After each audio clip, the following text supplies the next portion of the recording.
아멘. 할렐루야. 오늘 극히 값진 진주 하나란 제목으로 말씀을 나눕니다. 오늘 마태복음 13장은 그 놀라운 천국의 비유, 7가지 천국의 비유가 나오는 말씀인데, 사실 천국이라고 하는 단어가 성경에 2가지 의미를 가지고 있는데, 첫째는 마지막 주님이 재림하실 때 완성되고 또 성취될 미래적인 천국, 완전한 천국이 하나가 있고, 또 하나는 예수님이 초림, 이 땅에 오심으로써 시작된 이 땅 가운데 임한 현실적인 현재적인 천국이 또 하나가 있어요. 주님이 이 땅에 오실 때 천국이 임하신 거예요, 이 땅에. 오늘 이 7가지 천국 비유는 완성된 천국이 아니라 주님 오실 때 이 땅 가운데 임한 천국의 특징, 천국의 원리에 대해서 오늘 이야기를 하고 있는데, 그 중에 좋은 진주를 구하는 장사의 이야기, 이 이야기를 통해서 진짜 천국이 어떠한 특징과 원리를 가지고 있는지를 나와 여러분이 알기를 원합니다. 사실 좋은 진주의 비유, 이 고대의 진주의 가치라고 하는 건 여러분 좀 남다르고 특별한 게 있어요. 왜냐하면 수많은 보석들이 많이 있잖아요. 고대에도 보면 금이나 은이나 또 뭐 다이아몬드나 많은 보석들이 있어요. 그런데 모든 보석들은 전부 다 가공을 해야 돼요. 원석 자체가 아니고 원석을 사람이 가공하고 다듬어야 보석이 되는 건데, 이 진주는 이건 정말 자연에서 그대로 있는 그대로 완성된 모습으로 우리 앞에 나타나는 유일한 보석이 이 진주예요. 그래서 사실 지금처럼 양식으로 양식으로 진주를 이렇게 얻을 수 있는 때가 아니라, 고대 자연에서 진주를 이렇게 구할 수 있을 때 그 진주라고 하는 거는 그 가치가 말할 수 없이 굉장히 귀하고 큰 거죠.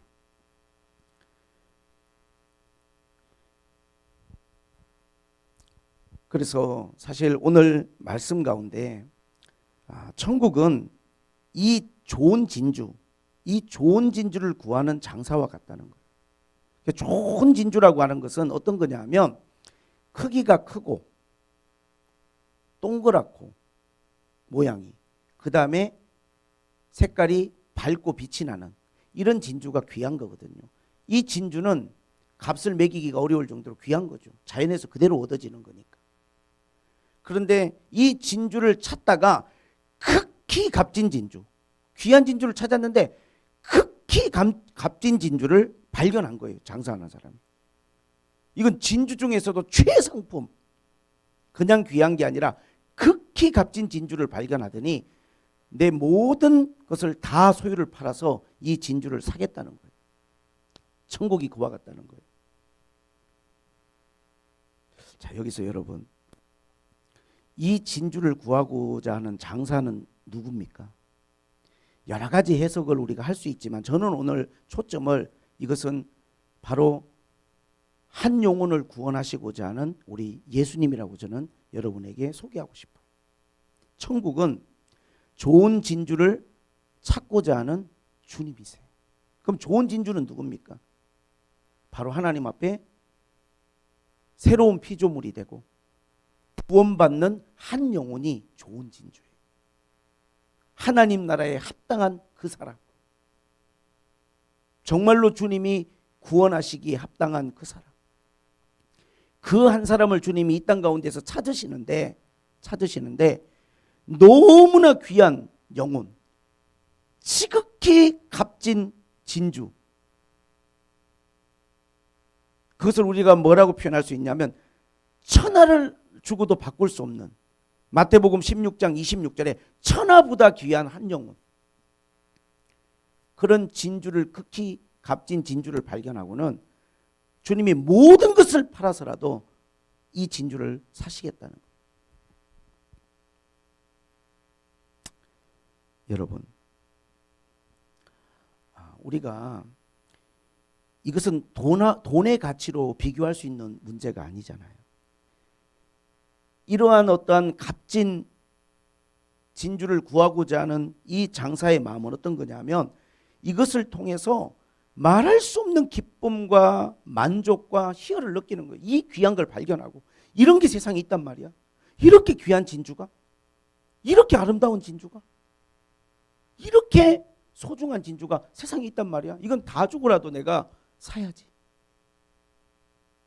사실 세상에서도요, 예술품 같은 거를 고가에 매입하는 사람들이 이거를 무슨 투자의 목적이나 매매의 수단으로 하시는 분들도 있다 그럽니다. 많이. 그러나 정말로 예술을 사랑하고 예술품을 사서 그거를 정말로 좋아하는 사람은요, 그거를 소유했을 때 말할 수 없는, 이건 어떤 것으로 바꿀 수 없는 하나밖에 없는 세상의 작품이잖아요.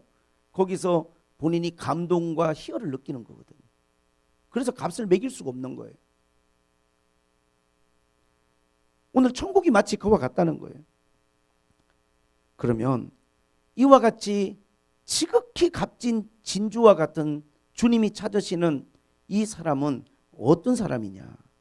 과연 어떤 사람이 이렇게 값진 진주냐? 오늘 저는 여러분들에게 세 가지를 말씀드리고 싶어요. 첫째는 뭐냐 하면 지극히 값진 진주는 모든 고난과 어려움을 이겨낸 사람이다. 고난과 어려움을 이겨낸 사람. 여러분, 왜 해필이면 진주일까요? 천국의 비유에서 왜 해필이면? 다른 보석이 아니라 진주는 아까 말씀드린 것처럼요, 가공이 되지 않는 거예요. 어패류 속에 이물질이 들어가서 그 이물질이 조개살을 파고들 때 이거 자기의 고통을 보호하기 위해서 이 조개가 몸에서 진액을 이게 배출하는데 이 진액으로 이 이물질을 감싸는데 1mm 정도의 진주가 만들어지기 위해서 1mm 수천 겹의 이 진액의 진주층이 감싸야 되는데 수천, 아주 그거에 수천의 진액이 나와서 감싸는데 1mm가 자라는데 1년에서 2년이 걸린답니다. 보통 우리가 목걸이를 만들어서는 8mm짜리 정도 진주 하나가 자연에서 얻으려고 하면 최소 8년에서 10년이 걸린대. 근데 극히 값진 진주, 정말로 크고 빛이 나는 이 극히 값진 진주는 이 조개가 도대체 얼마만큼의 시간을 이걸 품고 참아내고 견뎌내면서 이거를 이겨낸 시간이 있을까요? 너무 그래서 귀한 거예요. 그래서 너무 귀한 거예요.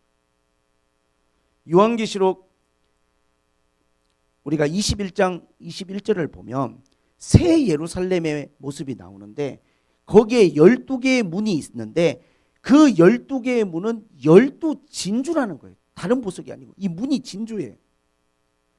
각 문마다 하나의 진주로 되어 있다는 거예요.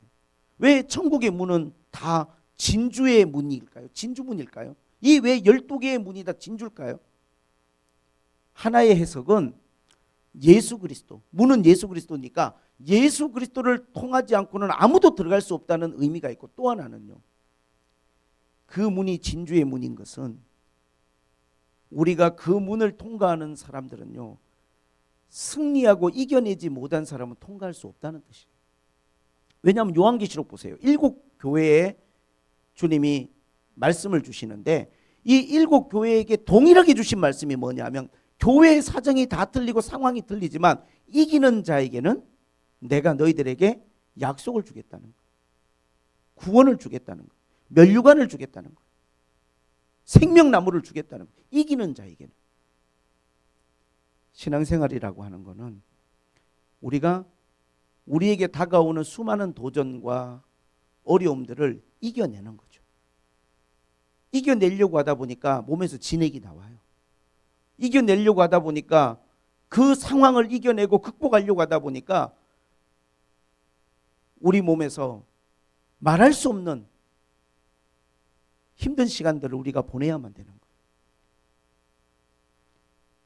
이거를 그냥 뽑아내버리고 뱉어내버릴 수 있는 게 아니고 나에게 주어진 것이기 때문에 어떻게든지 이것을 나에게 내가 극복하고 감당해내려고 하다 보니까 온몸에 내가 진액을 거기다가 쏟고 짜내게 되는 거예요. 그렇게 해서 그 시간들을 통하여 만들어진 그 결과물이 뭐냐? 진주예요. 신앙생활이라고 하는 것은 저는 그렇게 생각을 합니다. 끊임없는 우리에게 유혹이 있고, 끊임없는 우리에게 시험이 있고, 끊임없는 우리에게 도전이 있어요. 결코 평탄한 길이 아니고 넓은 길이 아닙니다. 그 모든 것들을 우리가 다가올 때마다 우리가 이겨내고 승리할 때 우리가 진주처럼 하나님 안에서 아름다운 귀한 보석으로 만들어져 가는 거예요. 고린도전서 13장 8절에 사랑에 대한 이야기를 하면서 사랑은 모든 것을 참으며 모든 것을 믿으며 모든 것을 바라며 모든 것을 견디느니라. 단지 우리가 뜨거운 감정이나 나의 느낌이 아니고 모든 것들을 참고 이기고 견뎌낼 수 있는 바로 그 마음, 그 삶의 모습이 사랑이에요. 주님이 오늘 제가 영상에서 왜 영상을 보여드렸냐 하면 주님의 십자가의 저 고난, 자기의 생명까지 하늘 보좌를 버려두시고 우리를 위해서 물과 피를 다 쏟으시고 고난당하신 저 고난이 무엇을 위한 것입니까? 이 귀한 한 영혼을 주님이 얻고자 하는 거예요.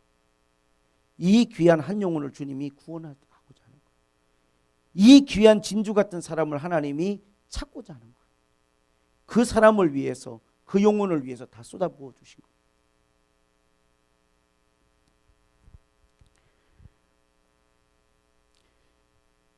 늘 저는 그런 생각이 들어요.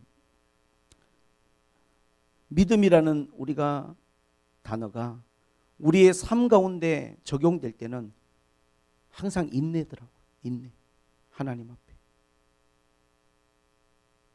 하나님 앞에 우리가 힘든 시간들을 이겨내고 견뎌내는 것 누구에게나 어렵고 힘든 일이에요. 그러나 이거를 우리가 이겨낼 수 있는 힘은 뭐냐 하면 우리를 위해서 십자가를 지신 저 예수님의 크신 사랑, 그 은혜. 우리는 교회 안에서 은혜라는 말을 너무 많이 쓰고 너무 많이 찬송하다 보니까 은혜라고 하는 말에 대한 감격이 좀 무뎌질 수 있는데 은혜라고 하는 것은 값이 없다는 뜻이 아니에요, 여러분. 은혜의 뜻은 값을 매길 수 없다는 뜻이에요.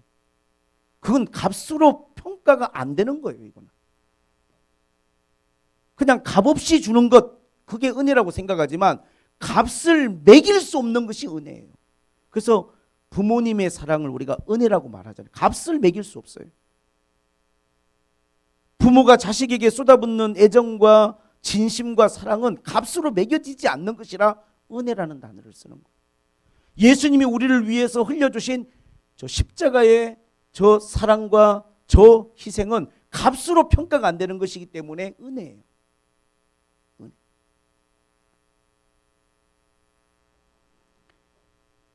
우리가 힘들고 어려워도 참아내고 견뎌낼 수 있는 우리의 마음은 뭐냐 하면 그 은혜를 생각하고 그 사랑을 우리가 믿기 때문이에요. 나를 사랑하시는 그 사랑, 나에게 베푸신 그 은혜. 그리고 이 값진 진주가 의미하는 두 번째 것은 모든 것들을 참고 이겨내는 인내와 더불어 두 번째는 예수님을 가장 사랑하는 거예요. 예수님을 가장 사랑. 교회 다니는 사람들은 하나님의 말씀을 많이 듣다 보니까 그 말씀에 대해서 너무 우리가 익숙하고 잘 알아요. 그러나 여러분, 성경은 우리에게 뭐라고 말하냐 하면 굉장히 우리에게 이것에 대해서 진지하게 우리가 생각하고 검토할 것을 요구하고 있어요. 누가복음 14장 26절에 주님이 이런 말씀을 하십니다. 물은 내게 오는 자가 자기 부모와 첫 자식과 형제와 자매와 더욱이 자기 목숨까지 미워하지 아니하면 능히 내 제자가 되지 못하고 누구든지 자기 십자가를 지고 나를 따르지 않는 자도 능히 내 제자가 되지 못하리라. 너무 충격적이에요. 왜 주님께서 내 형제, 부모, 내 처자식, 심지어 내 생명까지 미워하라?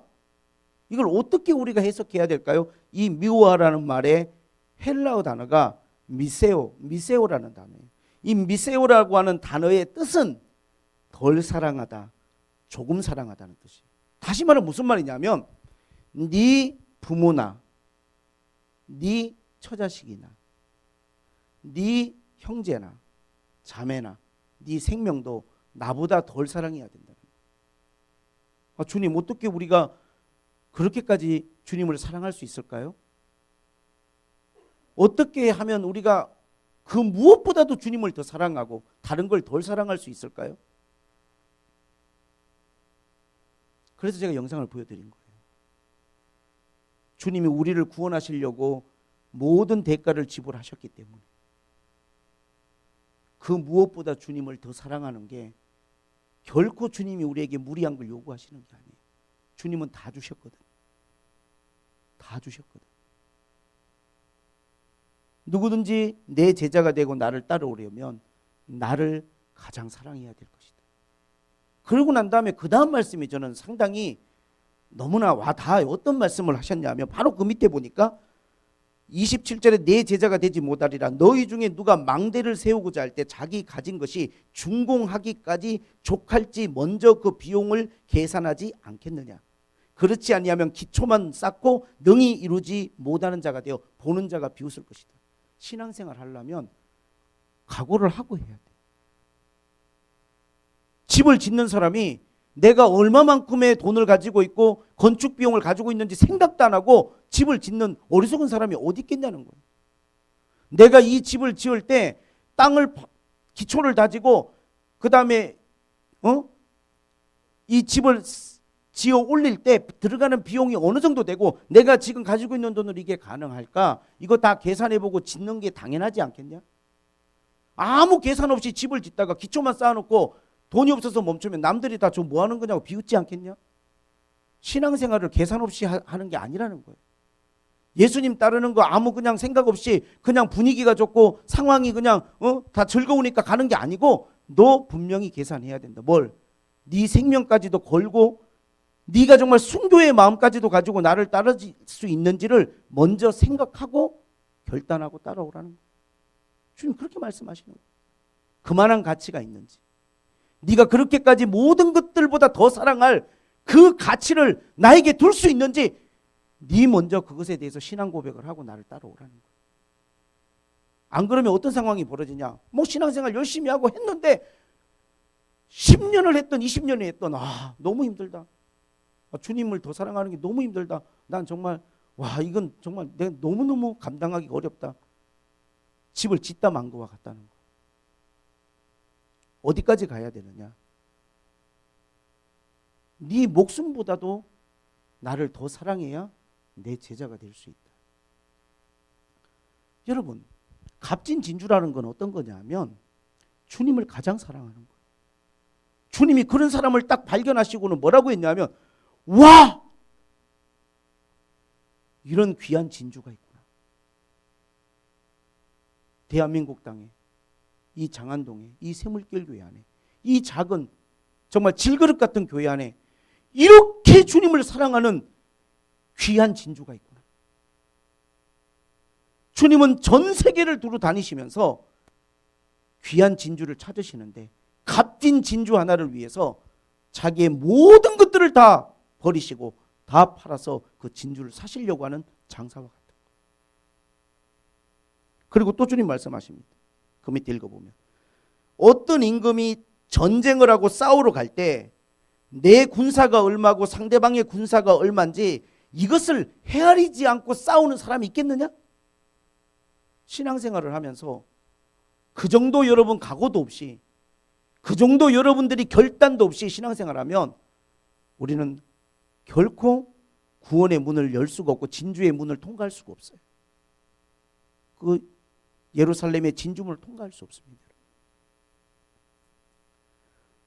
찬송으로만 우리가 그렇게 부르는 게 아니라 스스로 날마다 내가 주님을 얼마나 사랑하는지, 내가 주님을 위해서 어디까지 희생하고 내가 주님을 위해서 어디까지 내가 헌신하고 희생하고 인내할 수 있는지 계산을 하세요, 여러분. 난 그렇게까지 못하겠습니다. 그럼 제자가 될 수 없는 거예요, 여러분. 그냥 수많은 주님을 따라다니는 무리 중에 하나일 뿐이에요. 그냥. 나는 진짜 제자가 되고 싶습니다. 나는 주님 그 무리들 중에 하나가 아니라 주님의 제자가 되고 싶습니다. 그러면 너 계산 잘하고 따라와라. 실제로 예수님을 따르던 12명의 제자들은 다 순교했어요. 사도 요한은 순교의 문턱을 넘어서 말씀을 기록하고 그리고 마지막 순간까지 주님을 위해서 살다가 세상을 떠났지만 복음을 전하던 모든 사도들이 심지어 사도 바울까지도 디모데까지도 바나바까지도 그냥 늙어 죽은 사람이었고 다 순교의 피를 흘리고 주님 앞에 갔어요. 나는 그 사람들은 극히 값진 진주와 같은 사람들이다. 주님이 바로 그 사람, 그 영혼을 위해서 다 주신 거예요.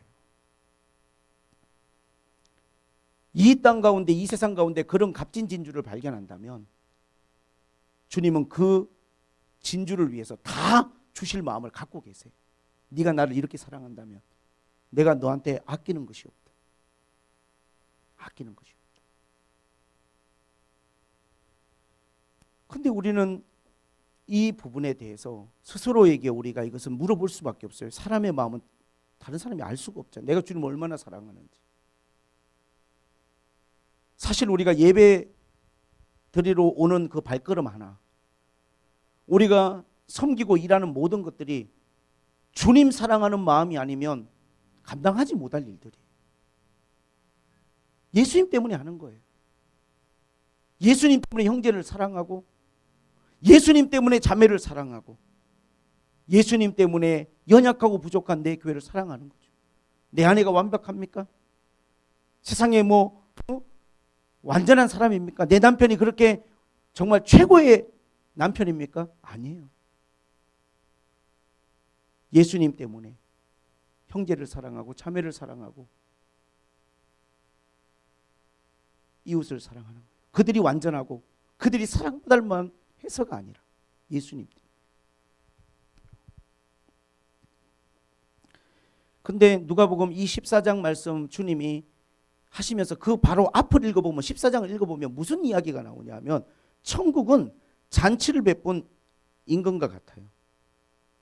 그래서 이 주인이 종들에게 사람들을 초대하라고 초청장을 보냈어요. 그런데 뭐라고 나오냐? 한 사람이 이르되 나는 밭을 샀으니 아무래도 나가 보아야 하겠다고 나를 양해해달라, 이해해달라, 이해를 요청하고 거절했어요. 또 한 사람이 이르되 나는 소 5겨리를 샀음에 시험하러 가야 하니 청컨대 나를 양해해달라. 단지 거절한 게 아니라 양해를 부탁했어요. 좀 내 입장을 이해해달라고. 그 다음에 또 한 사람은 나는 장가를 들었으니 가지 못하겠노라. 나를 이해해달라는 거예요. 근데 주인이 그 말을 듣고 아 그렇지, 뭐 밭을 샀으면 내 밭을 가서 봐야지. 아 그렇지, 소를 샀으면은 그 소를 한번 시험해 봐야지. 장가 갔으면 그럴 수 있지. 그게 아니고 뭐라고 나오냐 하면 주인이 노하였다는 거예요. 노하여 종들에게 빨리 시내와 거리와 골목으로 가서 가난한 자, 몸 불편한 자, 맹인, 저는 자들이라도 데리고 와서 내 집을 강권하여 이 자리를 채워라는 거예요. 그리고 난 다음에 주님이 내 제자가 되려면 어떤 것이든지 나보다 덜 사랑해야 된다. 이 말씀하신 거예요. 나보다 덜 사랑. 그게 밭이든 소든 결혼이든 무엇보다도 나보다 그걸 더 사랑하고 우선시한다면 내 제자가 될 수 없다. 계산서를 뽑아보고 이게 싸울 만한, 내가 목숨을 걸 만한 가치가 있는 건지 생각해보고 그리고 난 다음에 그럴 만한, 내가 정말 목숨을 걸 만하다, 이건 내가 이거는 정말 모든 것을 바칠 만하다, 가치가 있는 일이라면 그렇게 믿으라는 거예요.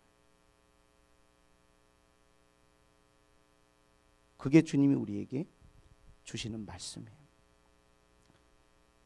예전 같으면 이렇게 우리가 막 세상이 막 코로나네 또 여러 가지 막 불안정한 경제 상황이나 이런 어떤 모든 상황들로 인하여 이러지 않을 때는, 그때는 우리가 사실 이렇게까지 우리가 긴박한 메시지들이 얼마나 많이 필요했는지 모르겠지만 지금은 사실 우리가 정말 정신을 차리고 내 믿음을 하나님 앞에 한번 점검해 봐야 될 때예요. 내가 과연 하나님 앞에 귀한 진주가 맞나? 하나님이 찾으시는 그 귀한 진주에 합당한 사람인가? 내 상황에 따라, 내 형편에 따라 그저 살아가는 그런 사람인가? 내가 그 어떤 것보다 더 주님을 사랑하는.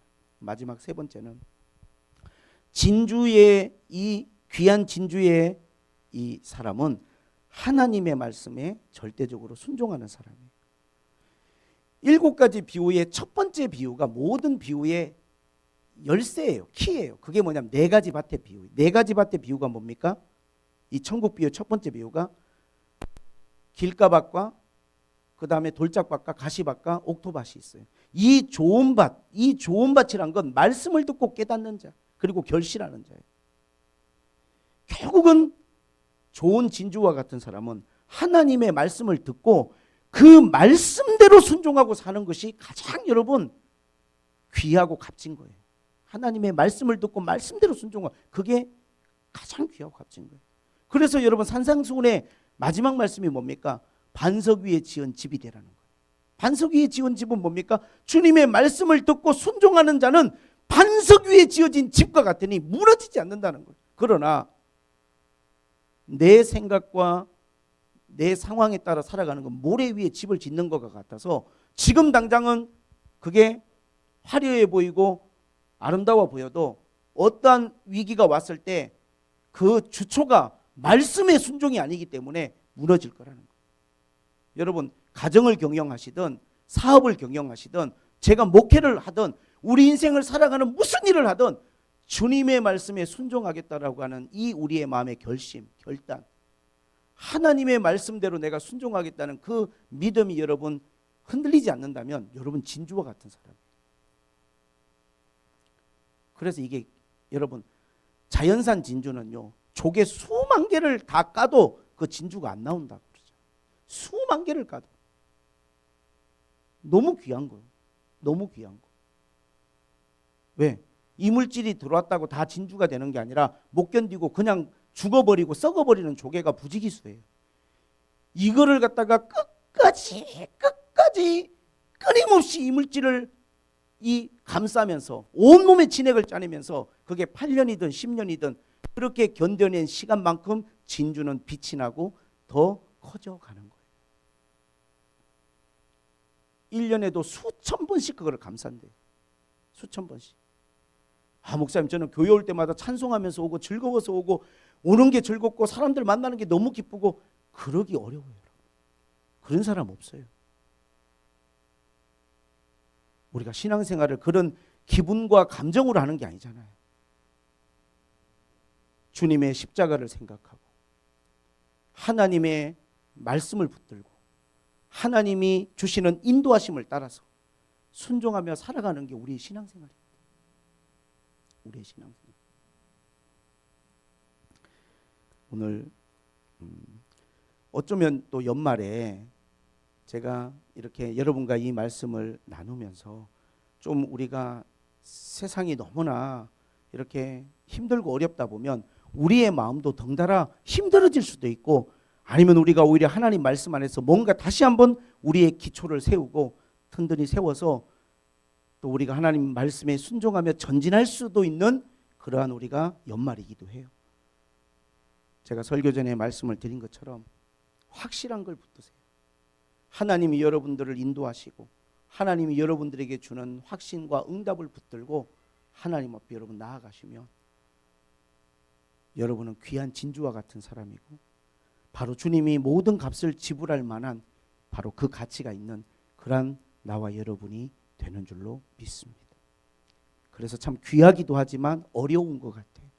그런 믿음의 사람, 그러한 하나님의 사람을 발견하는 게 참 어려운 일이다.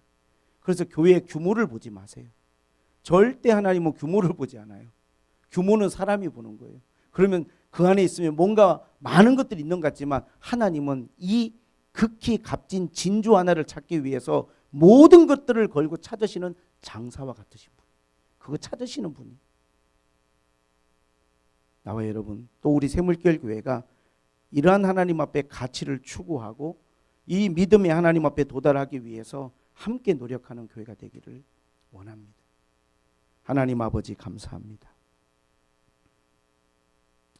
우리를 위해서 주님이 지불하신 대가가 너무나 크고 그 은혜가 너무나 크기에 우리가 주님을 가장 사랑하는 것이 너무나 합당하고 당연한 일인 줄로 믿습니다. 세상 사람들은 어떻게 자기 가족보다 자기 목숨보다 더 주님을 사랑하라고 말할 수 있을까? 이것은 말이 되지 않는 이야기라고 말할 수도 있을 것입니다. 그러나 주님의 십자가의 보혈과 우리를 위해서 지불하신 대가와 주님의 부활을 생각할 때 우리는 마땅히 하나님 아버지 우리의 삶을 걸고 주님을 따라야 될 줄로 믿습니다. 그러한 진주와 같은 믿음을 우리 성도들에게 주시고 이 연말에 다시 한번 우리 자신 안에 있는 어려움들을 우리의 진액으로 기도로 눈물로 감싸며 나아갈 수 있는 저희들이 되게 하여 주옵소서. 예수님의 이름으로 기도하옵나이다.